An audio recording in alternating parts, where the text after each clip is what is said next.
এত স্যাক্রিফাইস ছাত্র তরুণদের তাদের অনুরোধ আমি ফেলতে পারিনি। সো আমার বিশ্বাস তিনি কোনো বিরাজনীতিকরণ প্রক্রিয়া কিংবা অস্বাভাবিক কোনো রাজনৈতিক এটা ডক্টর মোহাম্মদ ইউনূসের দ্বারা সম্ভব হবে না না, না যেটা এত led by government। গণঅভ্যুত্থানে রক্তের সাথে বেইমানি প্রশ্ন আসবে Right, কেন? তো সেই প্রশ্নই ক্ষেত্রে আসে না। সেই জন্য আমি বলছি যে প্রথমত হচ্ছে আন্দোলনকারী এই যে 18 আমরা তো আন্দোলন করেছিলাম, আপনার টকশোতে অনেকবার এই হামলা মামলার হিস্ট্রি নিয়ে কত টকশো কত করেছে। ইতিহাস। তো আমাদের উত্থানটা তো সেখানে, লিগেসিটা তো ওখানে, কোটা সংস্কার থেকে রাষ্ট্র সংস্কার।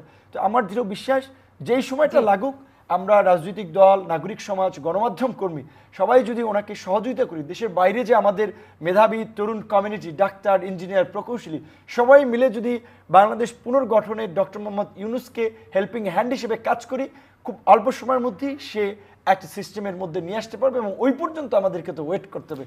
অস্থির হয়ে ক্ষমতায় যাওয়ার জন্য অধীর আগ্রহে বসে থাকলেই হবে না।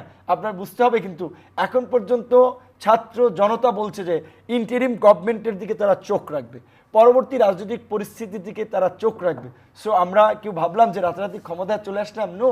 কিন্তু আরেকটা কথা অবশ্যই বলতে হয় আজকের এই জায়গা থেকে, ইতিমধ্যে যে আরেকটা নৈরাজ্য যে আমরা দেখতে পাচ্ছি, ওষুধ কোম্পানি পুড়িয়ে দিচ্ছে, গার্মেন্টস মিল ফ্যাক্টরি আগুন দিয়ে দিচ্ছে, জি, জি। হাজার হাজার মানুষ এখানে কাজ করছে। এই কাজটা কি ছাত্ররা করছে, জনতা করছে? নো, এটা দুর্বৃত্তরা করছে।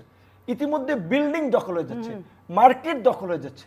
ও বাবা, এক দখলদারকে সরালাম, আরেক দখলদাররা তো আবার চেপে বসতেছে।